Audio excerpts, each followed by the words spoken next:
ديما وداد سي رياض ديديكاس توا خير ان شاء الله.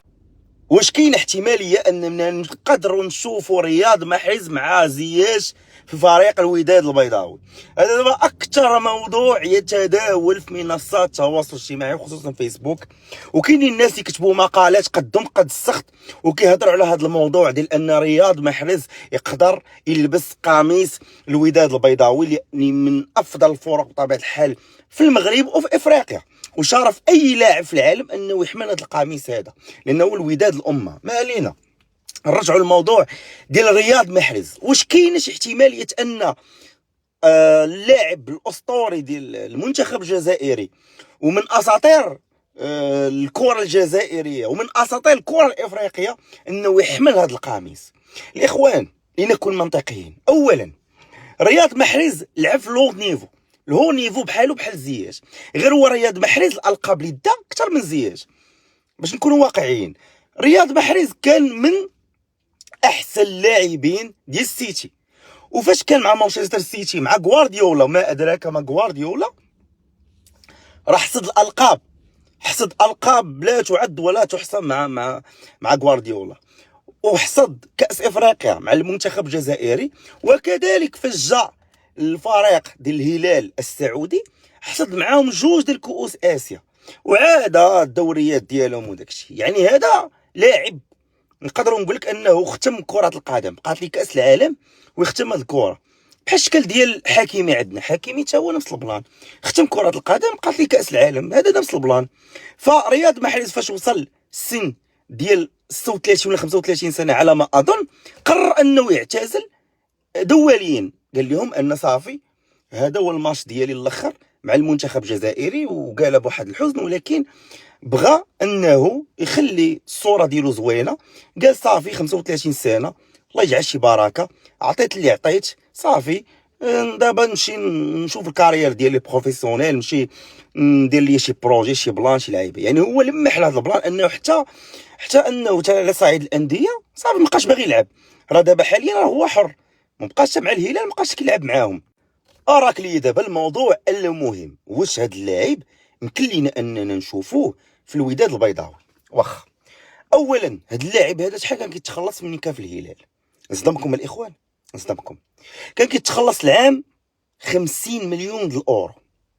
انت حسبها سيدي وقسمها على 12 شهر شحال غتجيك.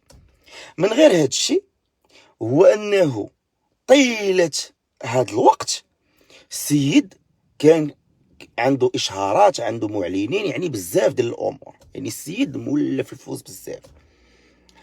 الوداد البيضاوي حاليا كيواجه واحد ازمه فينونسييرمون، الوداد كتواجه واحد الازمه، بزاف ديال اللاعبين دابا كتحاول انها تخرجهم وتجيب لاعبين بواحد الصراير اللي يكون هابط باش انها توازن شويه المسائل ديالها، لدرجه انها خرجت قروض ذهبيه، كل كارت ذهبي كيساوي 100 مليون غير باش انها تعاون القضيه الماديه ديالها. وهذا الشيء راجع لبزاف ديال المشاكل. ملي كان اخر رئيس ديال الوداد اللي كان صراحه دخلهم في ازمات ماديه. الناصري فاش كان دابا راه مجدود الله يفك الصراحه، والناصري كان صراحه داير الرب ديال المزيان مع فريق الوداد البيضاوي، ولكن راه مشدود من موراها الوداد غدا وكتنزل.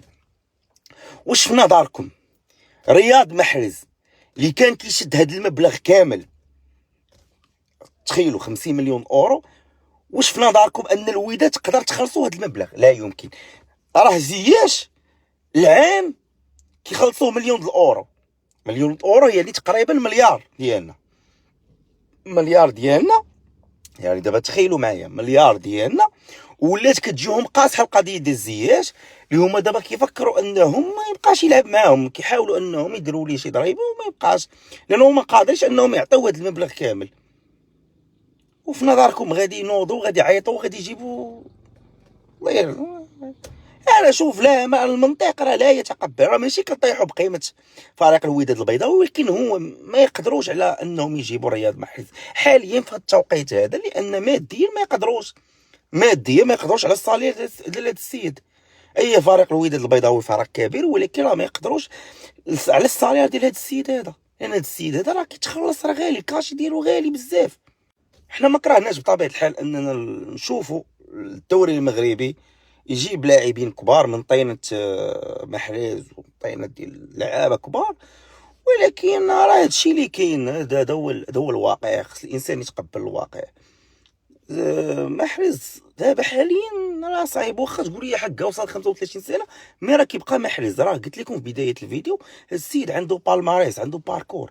بحال كتقول لي كتهضر لي مثلا على محمد صلاح، بحال كتدوي لي على اشرف حكيمي، بحال كتهضر لي على حكيم زياش. حكيم زياش كاكسبسيونيل هذاك السيد. مي راه كتهضر لي على هاد اللاعبين حاليا. الوداد ما تقدرش، الرجاء ما تقدرش، وانا هضرت بركان وما تقدرش باش نكونوا معكم واقعي. الدوري المغربي يلا يلفظ الانفاس ديالو، حتى الفروق المغربيه يلا كتلفظ الانفاس ديالها باش انها بدات تجيب مثلا بحال اللاعبين. انا ما واصلينش مثلا المستوى ديال الدوري السعودي، لان الدوري السعودي موراه ممولين، موراه مستثمرين، موراه ناس كبار اللي حاطين فلوس صحيحه على هاد الدوري هذا باش انه يبقى ديما ناجح وانه يبقى ديما في المستوى العالي. راه ما جاوش انهم غير طلعوا الرانك ديال الدوري السعودي غير هكاك، لان كاينين الناس من مورا هاد الدوري هذا اللي كيستثمروا في هاد الدوري هذا، اللي قدروا انهم مثلا يجيبوا كريستيانو رونالدو اللي بسببه زعموا لاعبين اخرين انهم يلعبوا في هاد الدوري هذا. ما كنهضروا مثلا على ساديو ماني، كنهضروا مثلا على نيت بنزيما، وكنهضروا نيت على رياض محرز، نيمار، لاعبين كبار اللي شافوا كريستيانو رونالدو جالي مشاو حتى هما. وعاد الكاشي، عاد الفلوس الصحيحه اللي كتحط. الوداد ما كاينش فلوس، ما كايناش فلوس، الماني لارجون.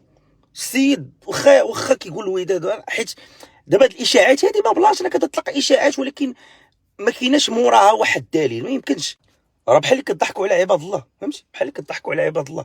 خصك صحاب فهمتي مأكدين، معلومه مأكده، بحال اللي انت كنتي معاه، بحال انت كنتي مع مدير الاعمال ديالو وصافي جاب لك خبر صحيحه ان صافي رياض محرز صفقه القرن بالنسبه للوداد البيضاوي غادي يسني معاهم. والوداد ما غاتفكرش اصلا تسني معاه على واحد القضيه اخرى، ان المستوى ديالو راه ما بقاش حسن كيلعب دور، ما بقاش داك اش غيعطي الوداد البيضاوي؟ اشنو الاضافه اللي غادي يعطي الوداد البيضاوي دابا؟ باش نكونوا واقعيين، ماشي هو داك ديال السيتي او ماشي هو ديال الهلال.